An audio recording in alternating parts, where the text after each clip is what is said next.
আমি না হলেও আমার কাছে এরকম যথেষ্ট জায়গা আছে যে জায়গাগুলোতে আসলে প্রেশারাইজ করা হয়েছে এবং যেখানে অবহেলার শিকার হয়েছে, যেখানে দুর্নীতির শিকার হয়েছে, সেই সব জায়গাগুলোতে কথা বলতে গেলে তাদেরকে সরিয়ে দেওয়া হয়েছে। পারফরমেন্স শো করব কিভাবে? তাহলে কি আমরা ওই ফার্স্ট ডিভিশন খেলেই ওখানেই দাঁড়িয়ে থাকবো? ওখান থেকে কি আর সামনে আগাতে পারবো না? আজকে ইনভেস্ট করতেছি কিসের জন্য? ছেলেদের বিপিএল হইতেছে, মেয়েদের বিপিএল কেন হইতেছে না? শুনতেছি আরো 2-4 বছর ধরে শুনতেছি যে বিপিএল হবে, এটা ভাবতেছে, বিসিবি ভাবতেছে। এটা তো ভাবতে ভাবতে এই যুগ চলে যাবে, যুগ তো চলেই যাইতেছে, আমরা দেখতেছি। বছরে আমাদের 2টা ঈদ হয়, সেখানে যেন আমাদেরকে ভাতা দেওয়া হয়, ঈদের জন্য একটা বোনাসের ব্যবস্থা করা হোক। এরকম 2-1জনকে যখন জাতীয় পর্যায়ে 2-1জনকে যখন এই মুখ খোলার কারণে, সঠিক কথা বলার কারণে যখন শায়েস্তা করবে না, তখন বাকিরা এমনিই সোজা হয়ে যাবে। 250টিরও বেশি ডিজাইন অপশন নিয়ে ওয়ালটন স্মার্ট ফ্রিজ, বোঝে আপনার প্রয়োজন। আমাদের প্রতি বছর আপনি হিসাব করেন, একটা প্লেয়ারের যদি 10,000 টাকাও ইনভেস্ট করে তাহলে 1,20,000 টাকা মাসে যায়। 30,000 টাকা দিলে মেয়েদের তো 2 মাসও চলা যায় না। স্বাধীনভাবে কথা বলতে পারিনি। আগে কথা বলার আগে 100 বার চিন্তা করতে হতো। আগে ফেসবুকে কোনো কিছু স্ট্যাটাস দেওয়ার আগে চিন্তা করতে হতো, কিন্তু এখন তো মানুষ স্বাধীন হয়েছে। আজকে আসছি ভাইয়া, আপনার মেয়েদের ক্রিকেটের গুরুত্বটা আমরা চাই। টুর্নামেন্ট বাড়ুক, মেয়েদের টুর্নামেন্ট বাড়ুক। যেমন আপনার বছরে 2টা লিগ হয়, first division, premier league. First division খেলতে পারলে প্রিমিয়ার লিগ খেলতে পারবো না। সো আমরা চাই টুর্নামেন্ট বাড়ুক, জেলাভিত্তিক খেলাগুলো, এজ লেভেল বাড়ুক, তারপর হচ্ছে যে আপনার স্কুল লিগগুলো বাড়ুক। তারপর যারা ফার্স্ট ডিভিশনে ভালো খেলে, প্রিমিয়ারে ভালো খেলে, সবাই তো ন্যাশনাল টিমের চান্স ডাক পাইতেছে না।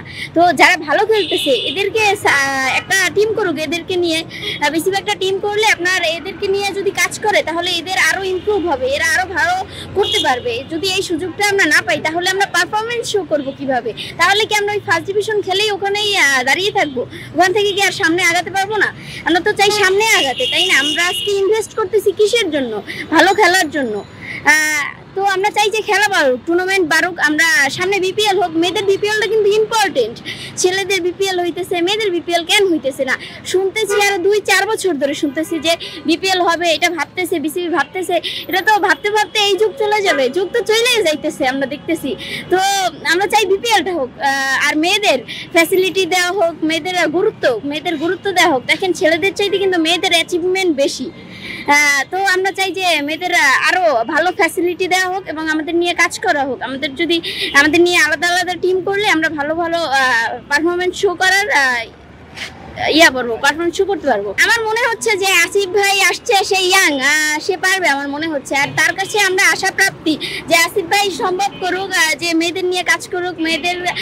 আসিফ ভাই যেহেতু ইয়াং, সে বুঝবে আসলে কষ্টটাকে। ক্রিকেট কিন্তু ভাই অনেক কষ্ট করে খেলতে হয়, আর মেয়েদের তো ছেলেদের চাইতেও বেশি কষ্ট করতে হয় ভাই, অনেক কষ্ট করতে হয়। ছেলেরা যেমন একটা জব করতে পারে, আপনার পার্ট টাইম জব করতে পারে, আমরা কিন্তু প্র্যাকটিস করে একটা জব করা সম্ভব না।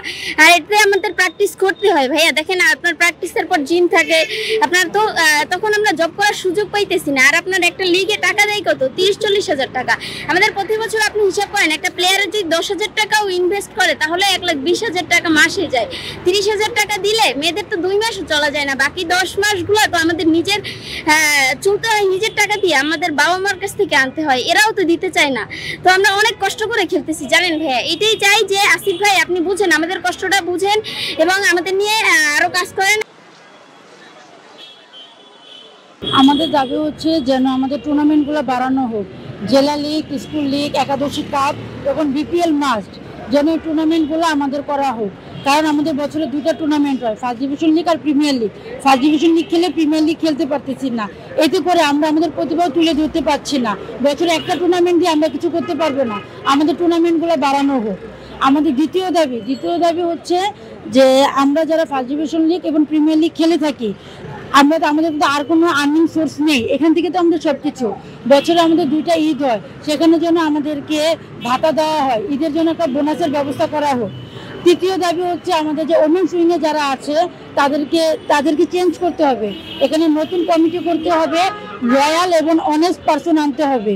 কারণ আমরা অনেক অবহেলা হচ্ছি তাদের কাছ থেকে, ঠিক আছে?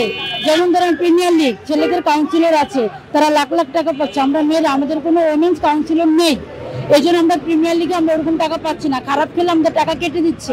এই দাবির ভিতরেই তো সবকিছু আসবে, কারণ আমরা সবসময় তার সুযোগ পাবো না বলতে। আমাদের দাবিও আছে এবং অন্যায়ের প্রতিরোধ করার যেটা এটা নিয়েও আমরা এসেছি, যেন অন্যায়গুলো প্রতিরোধ করা হয়।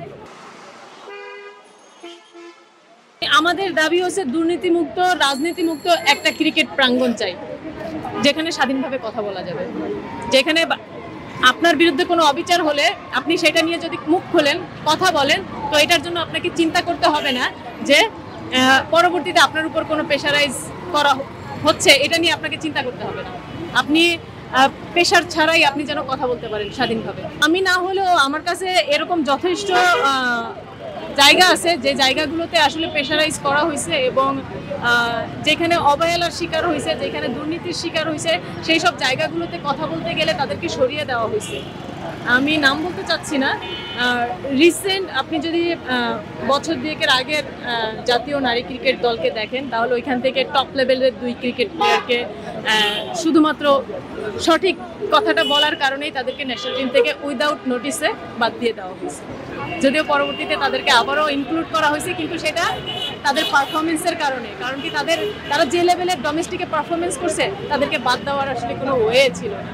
ওয়ে হইলে হয়তো তারা দিয়ে দিত।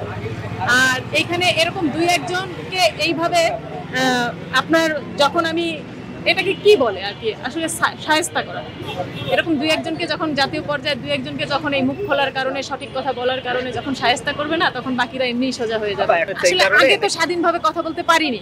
আগে কথা বলার আগে 100 বার চিন্তা করতে হতো। আগে ফেসবুকে কোনো কিছু স্ট্যাটাস দেওয়ার আগে চিন্তা করতে হতো, কিন্তু এখন তো মানুষ স্বাধীন হয়েছে, এখন সবাই যে কোনো বিষয়ে কথা বলতেছে। তো আমি এটা যে কোনো বিষয় না, আমি একটা বড় বিষয়ে কথা বলতে আসছি, যে বাংলাদেশ ক্রিকেট বোর্ড, যেটা আপনি মনে করেন কি যে আমাদের দেশের সাধারণ মানুষের একটা ইমোশনের জায়গা, এই জায়গা নিয়ে আমি কথা বলতে আসছি, যেখানে শুধু ছেলে ক্রিকেট না, পাশাপাশি মেয়েদের ক্রিকেটের সঙ্গেও কি হয়, কি দুর্নীতি, কত ধরনের অবহেলা, সেগুলো নিয়ে আমি কথা বলতে আসছি।